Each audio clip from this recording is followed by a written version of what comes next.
Guess what's going on? Mike TCO here, and welcome back to Minecraft. Second time attempting to record this because fuck me. Oh, I tried to record this about an hour ago and it fucking... Oh, I'm not even going to talk about it, it pissed me off. Anyway, that's why I'm recording it again because hopefully it's going to make me feel better because I think this episode's going to be quite cool. Anyway, so yeah, like I said, in my spare time I did finish off the farm here. Things have been growing. I don't have many potatoes. So we're just waiting for those to grow. Got our things here that are working. Um, oop, bonk. Also, this up here, the cow farm, working as well. I took the meat out because I used the farm, the XP farm. All the cows are in there. It all works fine, so that's okay. And yesterday, as of this recording, I used the VR. I got my VR set up and everything. I had to buy a new cable because the camera doesn't work on the PS5. You need to get an adapter for it. So I bought a cable and it works. VR all works, all while it's fine. And you don't actually realize how big Minecraft is until you play it in the VR. Holy shit! You don't really understand the scale until you use VR. That's insane. But hopefully, maybe I can do some videos for that. But yeah. Anyways, so in this episode we're just going to be pottering about the base, while I tell you a story that I mentioned. Now, what story, of course? We are going to be talking about King Argor. Now, who is King Argor? King Argor, he is from Kalask. Now, that is it. Kalask is a smallish country. Decently sized, I guess. Decently sized country from Minecraft. He was from a small village to the north. To the north of the city of Kalask. See, the capital city of Kalask is also Kalask. Little weird, maybe? Who am I to judge? He was from a little town to the north of the city of Kalask. He was just your average guy, I suppose you could say, just your average Joe. He wasn't anything special at the time, of course. However, he sought to venture out, and he left his little town, Argul. He left his little town to the north of Kalask, and he ventured. One of those days he came across Kalask, the city. Now, Kalask is one of the oldest, most ancient cities of Minecraft. Oh, you bastard. It is one of the oldest, most ancient cities of Minecraft. It is built inside of a mountain. It is built beneath a mountain. But there's not particularly much inside. It's home to many amenities. Kalask's the city. Home to many amenities. But outside of that, it's really just another city. Kalask, the country. Now that's a different story. That encompasses many biomes. It's a decent sized country, not too big, not the biggest, not too small, not the smallest. One of the oldest countries in Minecraft. It encompasses a plains biome, along with a snow biome, mountains, and hills. Of course, the mountain is where Kalask the city was built. And King Argor, he ventured and he eventually came across Kalask, the city. Of course, he did what he could. He went down. He came across the city of Kalask in the mine, which he didn't particularly do much in. he just sort of ventured there. Inside of Kalask the mountain, King Argor, as he ventured a little further in, there was a mine. A little mine just inside the mountain, of which there was it being overrun. It was being overrun through a portal. A nether portal. The Pigmen. See, King Argor, the legend of King Argor, it stretches back millennia. And one of the things King Argor did made him so noteworthy was the fact that he had bested and eradicated many, many species, many of Minecraft's ancient species. Now, Pigmen were one of those species, of course, that he eradicated.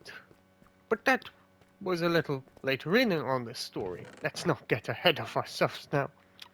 Silly. King Argor, after seeing the pigmen overrunning the small mine, he decided he himself would stand up against them.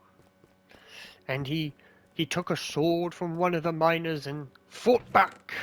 He faced them, and he beat them, and he fought them, and he won. King Argor bested the pigs. At least at the time, he bested the pigs. You see, it didn't end there, because it couldn't end there. Why would it end there, really? Let's be honest. King Argor, at the time, just normal Argor, I guess, was thanked. He was thanked for what he did, for his service against the pigs, for his service in helping the mine that day. Many people thanked him for what he had done. And he deserved it, rightfully so. I mean, don't you think you would deserve some sort of compensation? Some sort of reward? For facing such a foe? And so, King Argor, of course, after being thanked, that wasn't just it. At the time, there was a council. There was no king of Kalask. King Argor was, in fact, the first king of Kalask. And so, for his reward, he could choose from an armory, as well as the vault, what he wanted. Argor, simply put, he just wanted a little. He took very little money, but took, I suppose you could say, a warrior's garb. He took a warrior's garb from the armory, but kept the sword he used to face the pigmen. A very special sword indeed, and would show the legend of King Argor for years to come, indeed. See, after this, King Argor, a man who's so now revered for what he had done, set off on his travels. He set off on his travels. He went north, he went south, he went east, and he went west. And eventually, he found another small town called Therath. Now, Therath, P-T-H-I-R-A-F, Therath, was the center of all trade. Of course, word gets around fast. And King Argor wasn't exactly recognized as Argor, the savior of Kalask, but instead he was recognized for his wealth. Of course, the garb that he had chose was quite quite an ornamental piece, you could say. And the wealth that he carried, that he had chose from the vault, well, it was quite recognizable. He went to Therath, the capital for all trade. The capital for all of trade in Minecraft. It was the capital for Kalaska's trade, at least. Any traders would have to go through Therath. They had shops and windows and stores, traders, hagglers, coming up the wazoo in Therath. I suppose that's why King Argor went there, because he knew that it was the capital for trade, and now he had just come into riches. Of course, what do you do when you have that sort of money with no aspiration? I'm not saying King Argor had no aspiration, it's just he had money. But he was unemployed. From his hometown to the north of Kalask, he has been unemployed, and he doesn't know what he's doing. He doesn't know what he wants to do. He just took things into his own hands that day. After realizing he really was out of his depth, he chose a simple, very simple thing. He traded his money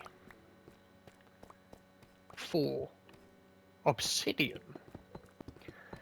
See, while he didn't exactly know what he wanted to do, he had projects.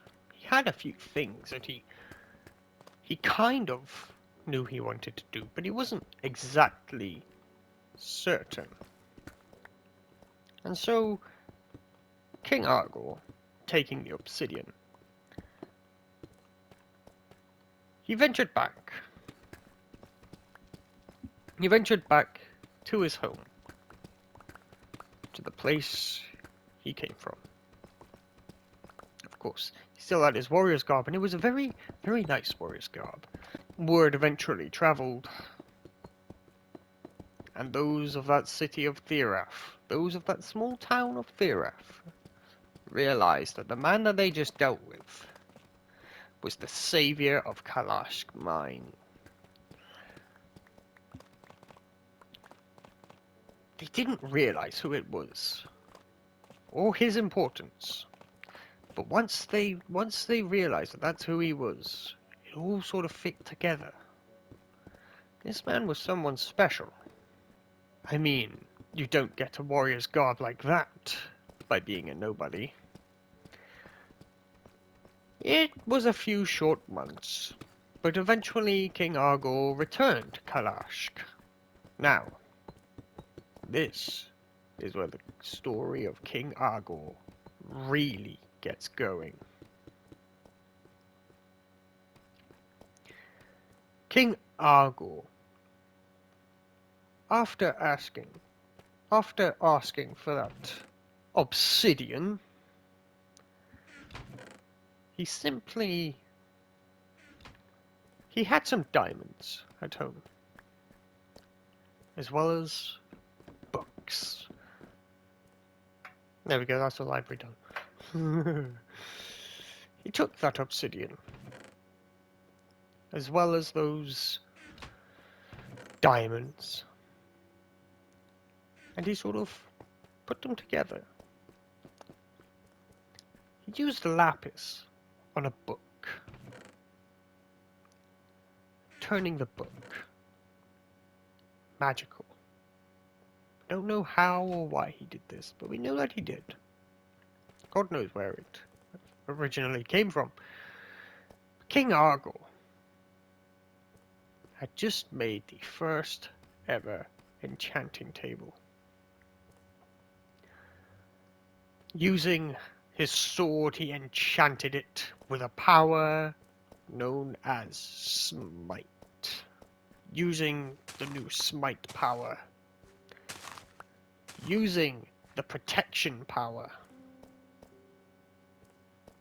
They're not fully grown yet. King Argor returned to Kalashk. He returned to Kalashk this time. Ventured back into the mine. Of course, now people were recognizing him. That's the guy. That's the one that protected us. That's the one that protected us. Yes, it was. Yes, it was. Now the mine, this place, was designed to go into the Nether.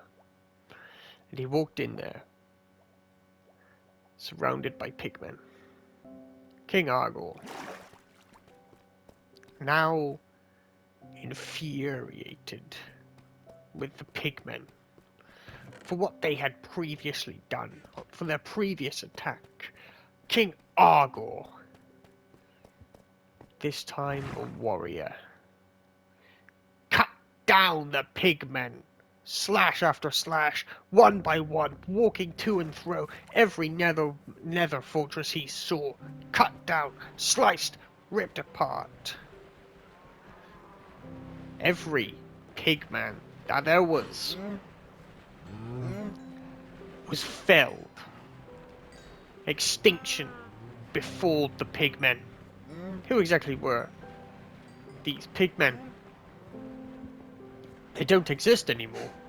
Of course they don't exist. King Argor killed them all. They are a long-lost relative to the piglins of today's Minecraft, of course. Pigmen don't exist anymore, and neither does evolution, so we know they didn't evolve, but we know that the current piglins are a distant relative of the pigmen. And how do we know this? Of course, wolves and foxes, that's not evolution, they're distant relatives.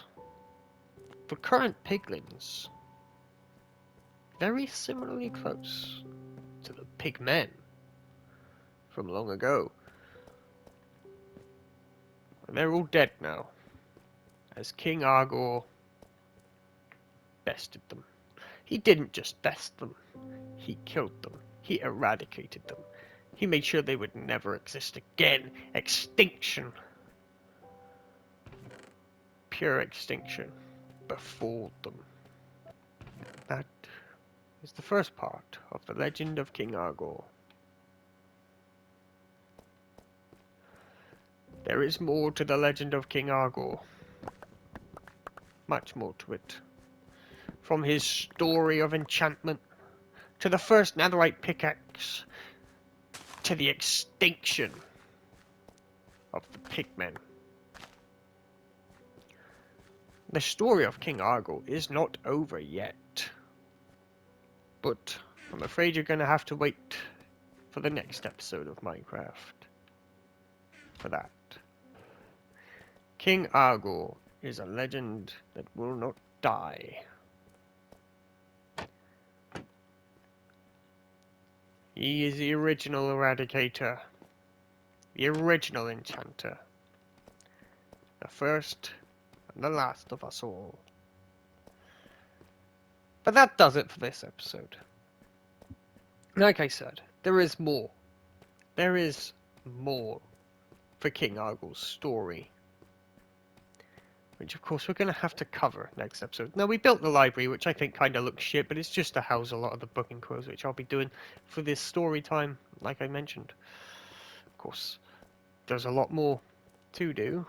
There's a lot more to do that we'll keep doing, but, you know, next episode we're going to continue with King Argor's story with what should be the end of King Argor's story. But, yeah. Like I said, I'm going to leave this episode here. The next episode, we'll pick it back up. We'll talk again about King Argor. And what will be more for him and his story. Anyways, yeah, another thing as well is remember VR. Um, Eventually I'm going to do some VR content because I have a VR here and I may as well use it, may as well make content out of it, may as well record it, might do some Minecraft for it, you know, just because that might be fun. Anyways, guys, thank you guys so much for watching this episode. If you liked it, you guys know what to do. And guys, Mike 20 here, saying goodbye. Love you guys till next time. Bye bye.